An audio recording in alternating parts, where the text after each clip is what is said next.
Hello there everyone, my name is James and I enjoy coding, drawing and making videos. In today's video I will be making 3 new armor sets for Minecraft. For every armor set I took into consideration something that we didn't already have and I made sure to go for originality. There aren't any new functions except with the second armor set that I'll be going through. The other 2 are simply just the armor and tools. However, they are different tiers from the other armor and tools, and they have their own textures. Now I don't want to bore you by going through all the code and stuff, so I'm just going to get right into it and make it as entertaining as possible. I just have something real quick to say, and then we will get straight into the video. So just before you skip past this part, I just want to remind you that I do indeed work entirely solo, and I make all of these textures, I code all of these mods, and I just generate all of this stuff entirely on my own without any extra help, so obviously your help is always very useful. Simply just a suggestion or some support over on the Discord server in the comment section is always great, or just a simple like on the video always helps as well.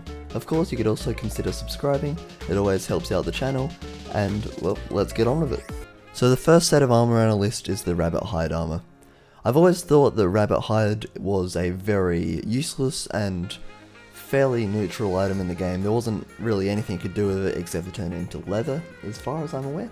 So therefore, turning it into an armor set seems like the perfect thing that you could do with it, as it gives it an entirely new use, and there's not really any downside to having it. So the tool set it comes with is the flint tools. I believe I have added these before, but only the sword last time as far as I'm aware. I figured there wasn't really a lot of rabbit themed tools that I could add except for like a carrot sword, which would be utterly ridiculous.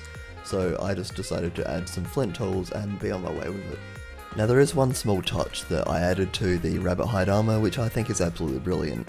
Just to really remind you the fact that you skinned some small and useless animals, I made it so when you put it on it... The rabbit hide and flint tool set are bottom tier items that match that of wood and leather. They can be crafted obviously in the exact same way that you would imagine, as the rabbit hide would just replace the leather and the flint would replace the diamond or iron that you're using. So that's about all I can think about for this armor right now, so let's move on to the second armor and tool set. So our second armor set that I added to the game is Amethyst. I decided to go with this because I always associated amethyst and crystals with magic, and I wanted to add some like scepters and staffs to the game. So that's what I went ahead and did. I added a full set of amethyst chainmail type stuff, along with 6 new scepters, one of them doing nothing, and the rest of them having their own special abilities. So the scepters that I added was the fire scepter, the welted scepter which causes wither, the healing scepter which heals up players but kills any undead mob pretty much instantly. We have the stunning scepter which inflicts you with slowness and stops you from moving for 2 seconds, poison scepter which obviously inflicts poison, and then just the normal amethyst scepter which does literally nothing. It is basically just an amethyst sword. So what's playing on screen right now is how fast it takes everything to kill a villager. And while that's playing, I'm just going to run through how the crafting recipes work. So the amethyst armor is made like any other armor using amethyst shards, and the normal amethyst scepter is made using amethyst shards in the sword shape with a stick. Now the other scepters are crafted a bit differently. They're crafted in the same way, except the amethyst shard that is closest to the stick is replaced with something that, depending on the staff, will change the type of stuff it is. So for the welted staff it is a wither rose, for the fire staff it is a blaze powder, for the healing staff it is a ghast tear, for the stunning staff it is a iron ingot, for the poison staff it is a spider's eye.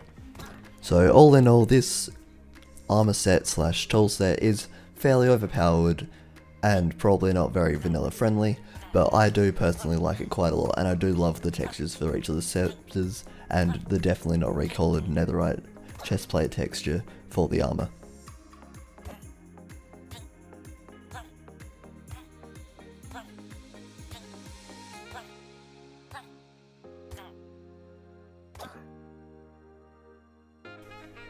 If I was to say anything out of the 3 armor sets that I have, I reckon that the amethyst armor set is definitely my favourite, especially when it comes to the textures and what the scepters can do. So I figured since it was coming up to Halloween, I should introduce something spooky, scary, skeleton style, and create the bone armor which we're looking at right now.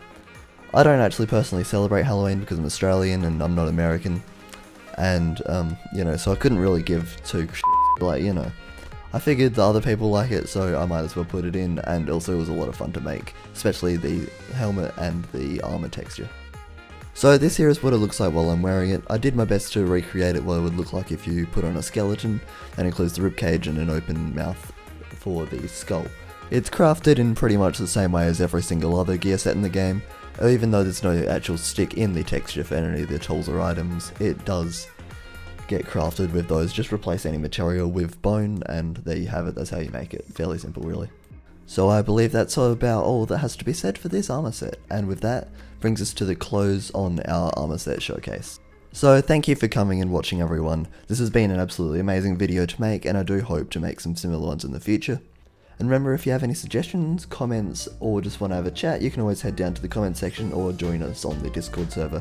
I'm always around and ready to have a good old conversation. After all, community contribution is key to a good channel. So thank you for watching. If you made it this far, then here's a cookie, and I'll see you all in the next video.